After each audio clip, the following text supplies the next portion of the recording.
Corona میں لوگوں کے صورتحال بہت خراب تھی، تو اگر ایک بندہ کوشش کرتا ہے کہ لوگوں کو روزگار دیا جائے بغیر پیسے کے، ان کو انویسٹمنٹ کے بغیر ان کو مال دیا جائے کہ اگلے گھروں میں جائے اور سیل آؤٹ کرے، تو وہاں پہ وہ پتہ چلے کہ 99% لوگوں نے پیسے ہی واپس نہیں کیے، اور وہ بندے کا ٹرسٹ ختم ہو جاتا ہے، تو دل ہی نہیں کرتا کہ کسی بندے پہ ٹرسٹ کیا جائے۔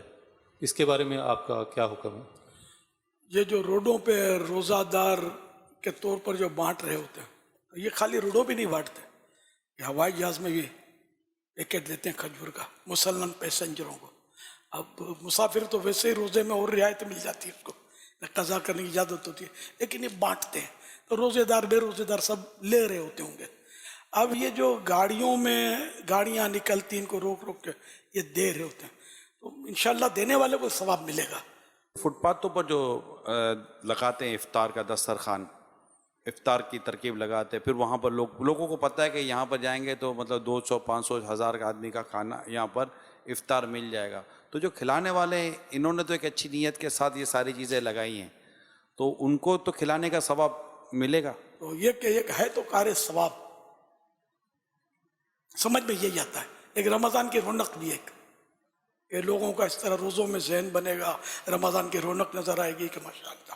جو غیر مسلم دیکھیں گے تو ان پر امپریشن بھی پڑے گا، ہر مسلمان کیسے اچھے لوگ یار، اپنے مسلمانوں کا روزہ رکھنے میں بیچارے دن بھر بھوکے پیاسے ٹھنڈے پانی پلا رہے ہیں، ان کو کھانا کھلا رہے ہیں، تو ایک اچھا میسج تو جاتا ہے۔ اچھا میسج جا رہا ہے۔ اب انہوں نے جو دوسرا سوال کیا، آپ نے ان کو قرضہ دیا، بطور قرض دیا تھا کہ واپس دے دینا مجھے۔ جی آپ سیل آؤٹ کریں اور آپ اپنا کاروبار چلائیں، اس کے بعد واپس کر دیجیے یا جب آپ کے پاس آ جائیں تو مجھے دے دینا، مجھے دے دیجیے گا۔ ٹھیک ہے نا؟ یہ ہو گیا قرضہ، قرض دیا آپ نے۔ تو اس میں تو میرا خیال ہے آپ کو فائدہ زیادہ ہے اگر آپ صبر کریں تو۔ خیرات کرنے سے قرض دینے میں ثواب زیادہ ہے، 18 گنا زیادہ ہے۔ دوسرا یہ طے کر لینا ہوتا ہے اس میں کہ فلاں تاریخ تک پھر لکھت پڑھت ہوتی ہے، لکھت پڑھت کرنی چاہیے، اور اس کا نمبر یہ وہ سب ایڈریس گواہ یہ سب ترکیب ہو جائے۔ خیر، تو اب اگر کسی نے ویسے آپ نے کچھ بھی نہیں کیا لیکن قرضہ دیا اور وہی فکس ہو گیا کہ فلاں ٹائم تک آپ دے دیں گے، تو اب یہ اس وقت جو وقت چلا گیا، اب یہ جب نہیں دیتا، جب تک نہیں دے گا روزانہ اتنی رقم آپ کو خیرات کرنے کا ثواب ملتا رہے گا۔ یہ حدیث پاک میں بشارت ہے۔ آپ یہ مایوس کائے کو ہوتے ہیں؟ آپ کی تو مطلب یہ ہے کہ ایسی جگہ آپ کے پیسے جمع ہو رہے ہیں جہاں غبن نہیں ہوتا، جہاں کوئی چوری نہیں کر سکتا، جہاں کوئی چھین نہیں سکتا، ڈاکو کی پہنچ ہی نہیں ہے جہاں تک۔ یہاں اعلیٰ حضرت کا بھی کوئی واقعہ ملتا ہے؟ اعلیٰ حضرت رحمۃ اللہ علیہ نے یہ باتیں ارشاد فرما کر، خیر میں نے اپنے انداز میں عرض کی، حدیث پاک بھی ہے یہ، اعلیٰ حضرت نے حدیث پاک لکھی ہے، ارشاد فرمائیے۔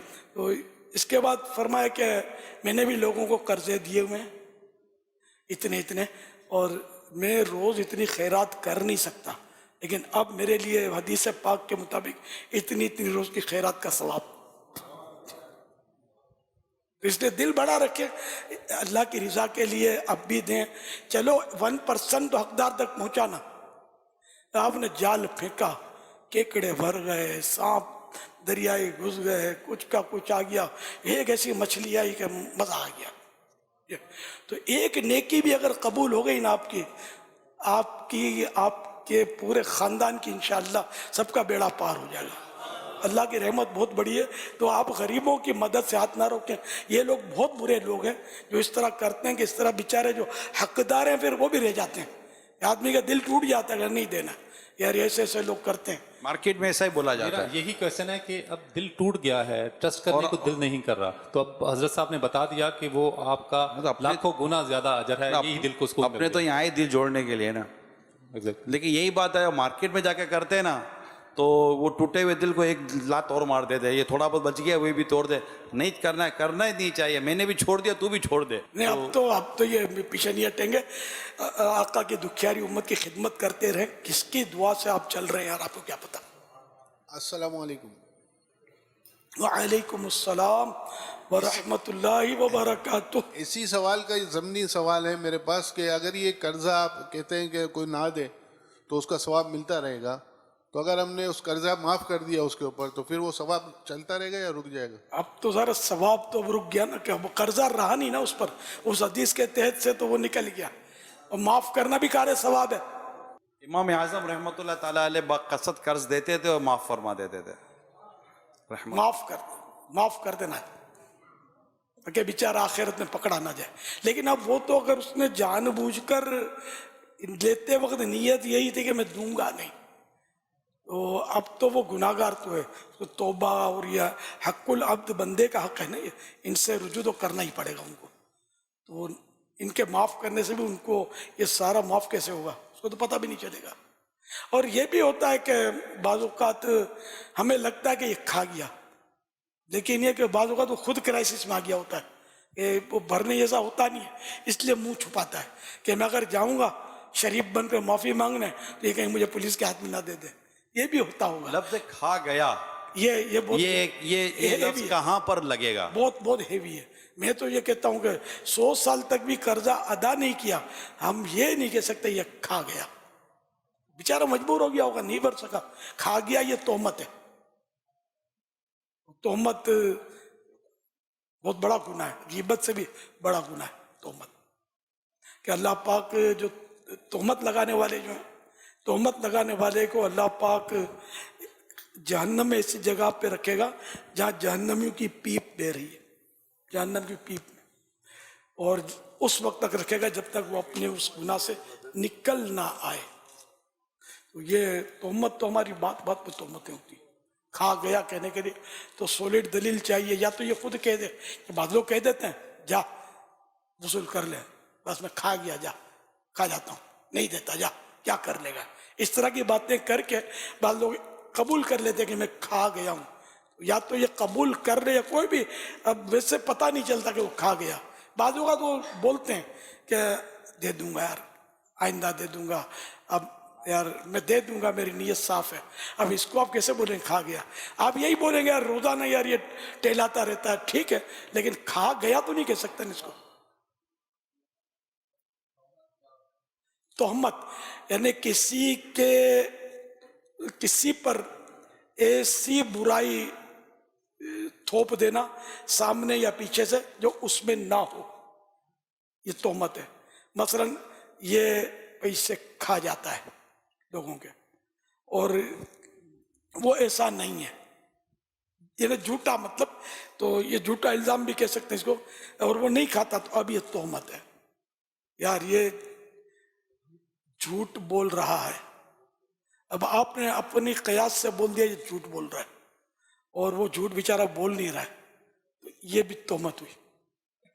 حضرت میرا سوال آپ سے، کاروباروں میں آج کل جو اگر ہمیں سرکاری محکموں سے کام پڑتا ہے تو رشوت کا جو ٹرینڈ ہے وہ اتنا زیادہ ہو گیا ہے کہ اس کے بغیر ہمارے جائز کام بھی نہیں نکلتے.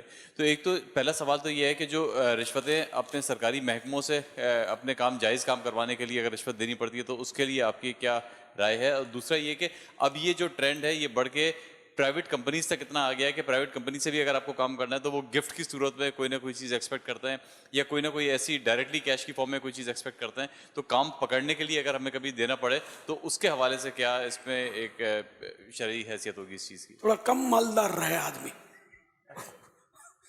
کم مالدار رہے اور حلال کر رہے. اب ذرا اس طرح رشوت کا دروازہ کیسے کھول دیں؟ کیا رشوت دو؟ گورنمنٹ کے کام ہر فیلڈ میں، یہ ڈاکٹر ہیں، ڈاکٹروں کو بھی مطلب یہ کہ بھائی اتنی دوائیں بیچ دو تو یہ ریٹرن ٹکٹ ایسی لگوا دیں گے، مینٹیننس کروا دیں گے، اتنا کمیشن دیں گے. یہ ڈاکٹر بھی دوائیں لکھیں گے، ضرورت ہو نہ اس کی کمپنی کی لکھیں گے. ڈاکٹر کو پتا ہے کہ فلاں کمپنی کی اچھی ہے لیکن کمیشن یہ دے رہا ہے، یہ اچھی ہے، یہ لے لو. اچھا، اور پھر لیبورٹریوں سے ان کے الگ سلسلے، تو ٹیسٹ ضرورت ہی نہیں ہے، ٹیسٹ لکھ دیں گے، یہ ٹیسٹ کروا لو، وہ ٹیسٹ کروا لو، یہ ایکس رے کروا لو، سب پہ کمیشن بندے ہوتے ہیں. یہ ساری رشوتیں ہوتی ہیں. اور مطلب ہے یہ ہر ڈاکٹر ایسا نہیں کرتا ہوگا، لیکن دنیا دیکھی بھالی یہ سب ہو رہا ہے. اب یار کون سی یعنی کہ آپ نہیں دیں گے تو بھوکے مر جائیں گے ان کو رشوتیں، یا گورنمنٹ سے آپ کا کاروبار ختم ہو جائے گا تو کون سا مسئلہ کھڑا ہو جائے گا؟ کھائیں گے اتنا ہی جتنا پیٹ ہے، پہنیں گے اتنا ہی جتنا تن ہے. اپنے اولاد کو سب کو کیوں ہم حلال نہ کھلائیں؟